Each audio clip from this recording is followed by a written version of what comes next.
Hello, everybody. Something that has been on my mind here a lot lately. Seems like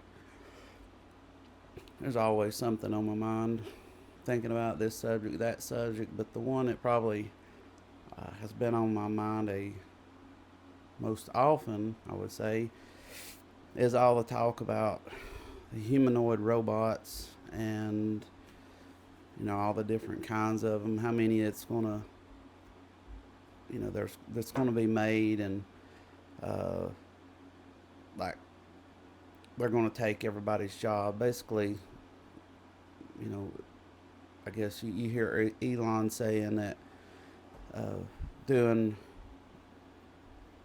drudgery type work is no longer going to be a thing, and basically work is not going to be a thing. That these robots are going to do everything, and you know, I'm not saying that's possible. I believe anything is possible. To have this, is a robot going to be climbing under my sink and doing plumbing, uh, wrapping tape, thread tape around a joint, and putting it together, gluing it, sawing them, measuring it. I mean, I think that's a long ways away, but who knows? I just don't see them having that type of dexterity, but that's not really my point of everything. When I see, take for example, I saw it was a humanoid type robot. I think it was a set of arms. It wasn't. It doesn't have a head or nothing. It was basically a set of robotic arms with. I guess it had 5 fingers and human-like hand, and it was screwing a lid on a jar. They just had a video of this thing screwing a lid on a jar, and it was essentially, kind of doing it like a person, screwing this lid on. And a lot of the comments was like, "Oh, this is whatever, replacing humans, and uh, this nobody ever seen Terminator and all this." But I just thought, man, shows how old I am. Robots have been putting lids on a jar since the the beginning of Laverne and Shirley. I mean, you can go to how many factories have existed just because it's not a robot. It looks like a human. It has arms and legs and eyes and a mouth and says thank you and have a nice day and all this stuff. But go to any peanut butter making factory and there's going to be machine, robot, same thing, screwing lids on peanut butter jars so fast you have to put it in slow motion to actually see what it's doing. There's you can watch how it's made and see robot after robot, machine after machine. I mean, sorting potato chips and cooking donuts and flipping them and putting icing on stuff and making candy bars from beginning to end, to making chain, to welding stuff, to how long has we had assembly lines that look like a symphony of robotic arms making cars and welding the cars, and just going on down the line and just seamlessly. But then we're just like, because it's just a robotic arm, it doesn't look anything human like. We just see it as a mechanism. But as soon as somebody puts 5 fingers and 5 toes and 2 arms and legs, a head and eyes on something, and it does something like take 5 minutes to screw a lid on a jar, then somehow it freaks us out. Or if, you know, it's like instead of the robotic welders at that's been welding cars together for I don't know how long. I want to say the 80s, maybe 90s. I'd say 80s. Instead of the guy, you know, with the grease rag in the back pocket, it's like if we saw some robot uh, dressed like Rosie the Riveter, you know, holding a hammer in its hand, putting something together that would be, you know, somehow freak us out more than if it was just some box and pincher, you know, manipulators putting something together in like half a second. That would freak us out less, it doing that, than the one that, like I say, looks like, you know, it's sitting there wearing a pair of overalls and um, has arms and legs and walks around. You know, I mean, they was talking about one that was the other day how it like basically was working in a some part of a something with mail where it was like flipping a box and scanning the barcode and then putting the box somewhere else, and how it just run forever and ever and ever, and you know didn't need to like but the worker that was doing that needed to, you know, take a rest and break and go home and go to sleep and all this. And I'm like, that's not very, to me, that's not very impressive. It's like, it doesn't, because we've already had machines doing more than that already. Way more. I mean, we've had robots flying an airplane for how long? We've had autopilot, yet somehow if we saw one of these humanoids sitting there with the little captain's hat on and the wings on his shirt holding the steering wheel, you know, it would blow our minds. We'd just think like, oh my God, you know, now we don't need pilots. When, you know, I've never used autopilot, but essentially I mean, it's basically a push of a button and it flies the whole plane. I mean, we don't think nothing about it because it's just pushing a button. And I think another example, let's say I'm all over the place. I see, you know, I saw one humanoid robot and it was uh, throwing a basketball into the hoop. It was like basically standing there and it launched it, almost looked like a catapult working more than a person or a robot, to say like how, you know, oh my God, you know, it's miraculous that was when I could set up a catapult, get the trajectory right, and make 100 out of 100 three-point shots with a basketball with a catapult. Once I got, you know, the trajectory and power of the thing right, and nobody would really argue that. I mean, we've had machines doing stuff better than people for since machine. I mean, that's why the whole reason we even created machines. You know, washing machines, dishwashers. Does that freak me out more that instead of, you know, so now I put my dishes in this magic box and then they dirty, and then next time I open it they're clean. Is it supposed to freak me out uh, and say no, it's going to replace the guy that was, you know, elbow deep in a vat of suds? But yeah, if I did see a humanoid robot elbow deep in a vat of suds washing dishes, less efficient than a dishwasher that we've had for decades and decades, blow people's mind for some reason. You know, I mean, we've had a pitching machine that can throw a baseball.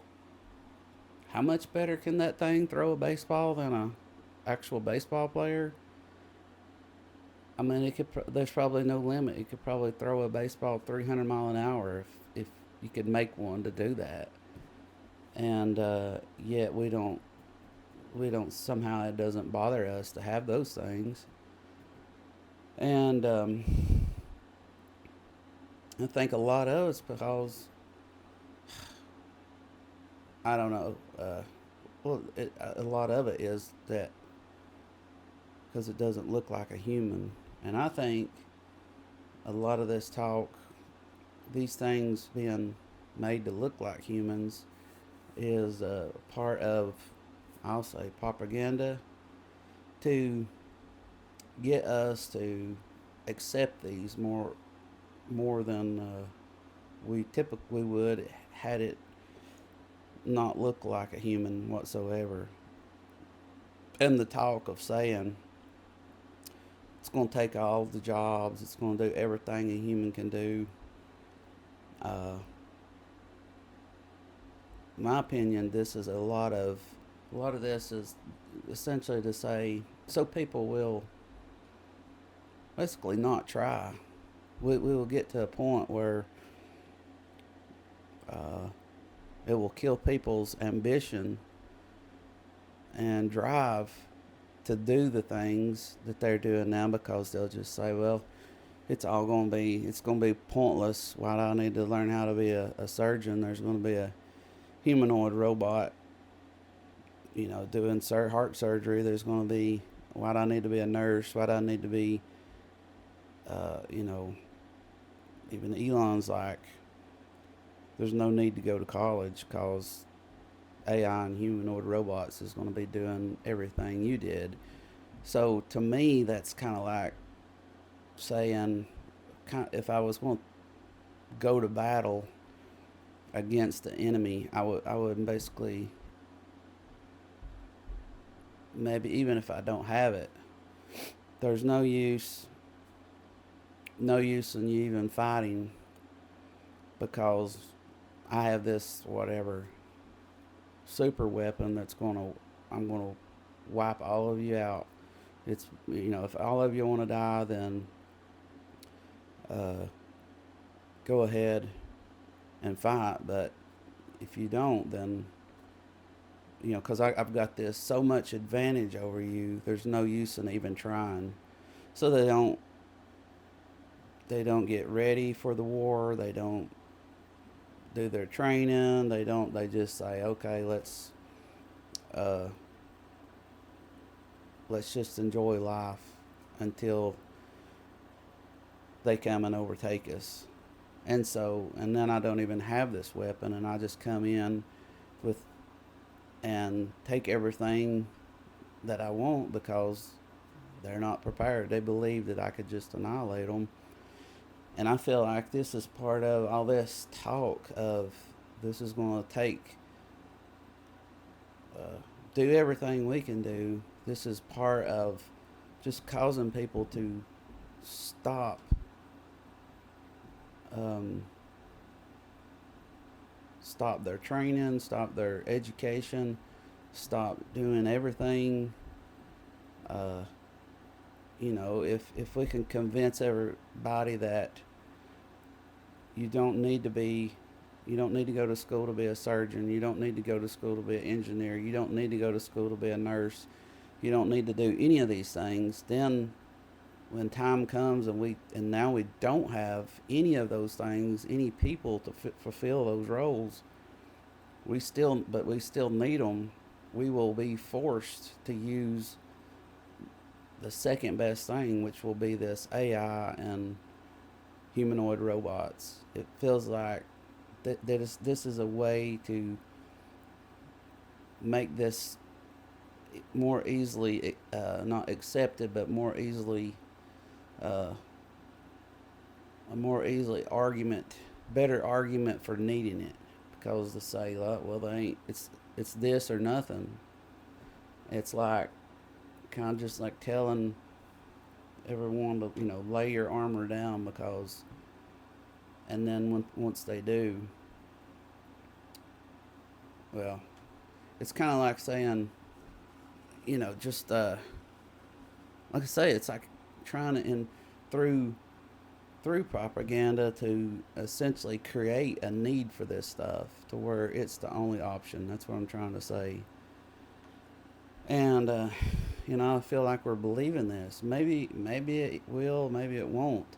But if we don't continue on, uh, I guess you'd say, being the best version of ourselves and doing the things we already know to do and do them better,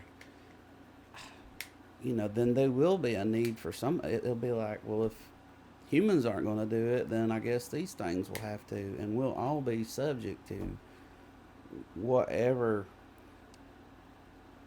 1-star service these things bring. You know, it'll just.